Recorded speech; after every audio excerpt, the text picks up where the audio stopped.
Hello, Daddins. I'm here to identify the Evanuris, the elven gods, who were unleashed at the start of Dragon Age the Veilguard, and I brought evidence to investigate this crime scene at the ritual site.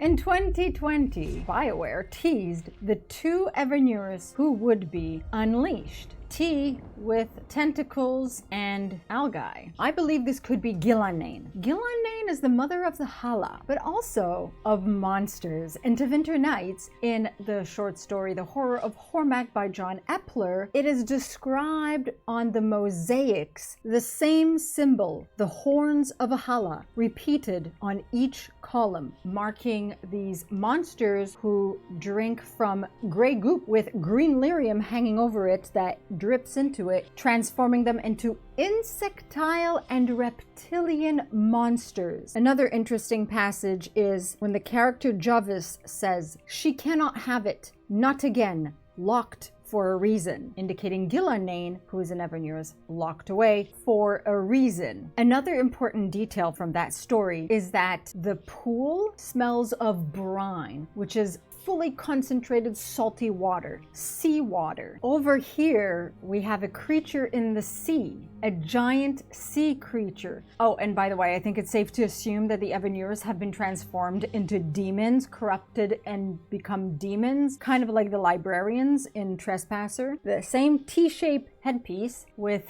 tentacles and looking very much like this being could be transformed. Unless, of course, it's not Ghilanane and it's someone she transformed. But I believe it's Ghilanane because of the sea, the brine. But it could also be Andruil. And so this is where the confusion comes in. In the trailer from last year, we have the different symbols representing the locked away Evanuris. We have hornhead over here. We have T is for tentacles over here. We have something that could be the horns of a Hala or could be a bow. Let's look at the mosaics. Andruil's mosaic has a bow that is shaped just like this without the line here. However, Andruil's Valasleen has that T shape, so it's a little bit ambiguous. Now, we have the statue here, we have T-shape over here, and T-shape is the one that is struck. And over here we have hornhead. See,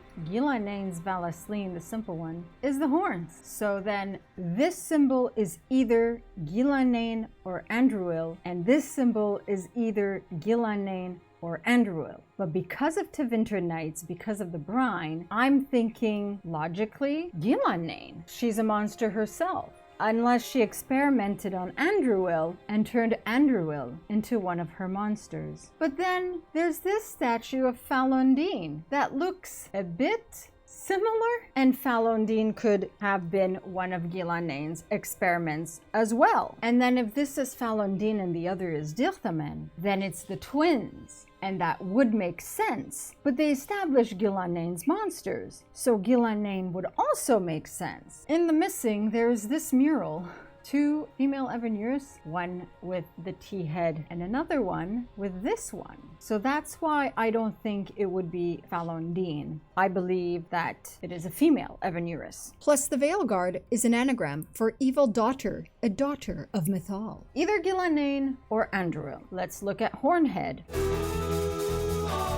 We see the horns very well over here. Double horns. The symbol of the horns, thus, over here. There's a symbol of Elgar'nan with horns, thus. Elgar'nan's mosaic, this could potentially be horns. Dirthamen's mosaic doesn't give much evidence. However, Dirthamen's Valasleen, two horns here, outer horns in that circular shape. Dirthamen's Valasleen is a perfect match. Confusion much. So Falondine is the owl, Dirthamen is the twin, and no indicator that it would be Falondine. If it were to be the twins, Falondine would have to be the other one. Now, Falondine's Valasleen isn't much of an indicator, and neither is Elgar'nan's. I mean, there's this, could potentially be, but way too many tentacles. And it does not match our creature, our sea creature. There's also this screenshot from the game that BioWare released least, in giant demon form. Look at this mouth. Look at this mouth. This is absolutely impressive. These look like scales, almost dragon-like. One could argue that potentially it could be Elgar'nan because of this. And this is where the ambiguity begins. Because look at this, the way it hangs, just like this being and these horns over here. But the Valasleen of Dirthamen is a perfect match.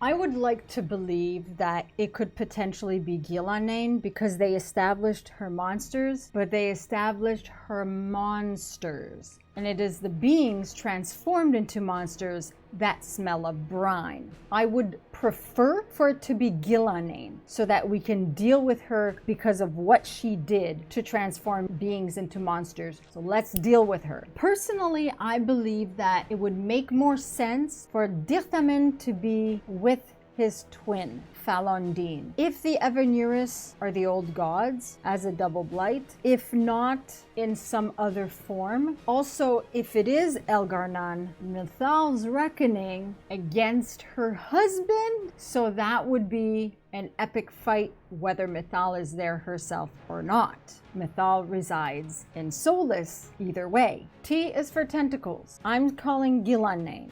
If it's not Ghilanane, then it has to be Andruil. Those are the only two logical possibilities, but my money's on Ghilanane. It's 50-50 for me, whether it's Dirthamen, because the Valasleen matches perfectly, or Elgar'nan, because of the screenshot and the symbol of Elgar'nan. But for logical reasons and epicness, I'm banking on Elgar'nan, evil daughter and father. And I know Ghilanane is the mother of the Hala/monsters, but she's also the daughter of Mithal. And it's not monster daughter, it's evil daughter. So Ghilanane and Elgar'nan. Lost Witness on Twitter speculated to me that potentially all their powers are linked. This one here is in the center. So maybe this one is connecting all the others for their bind in the prison. But they're not necessarily all placed like this because T falls on here. T falls on Hornhead.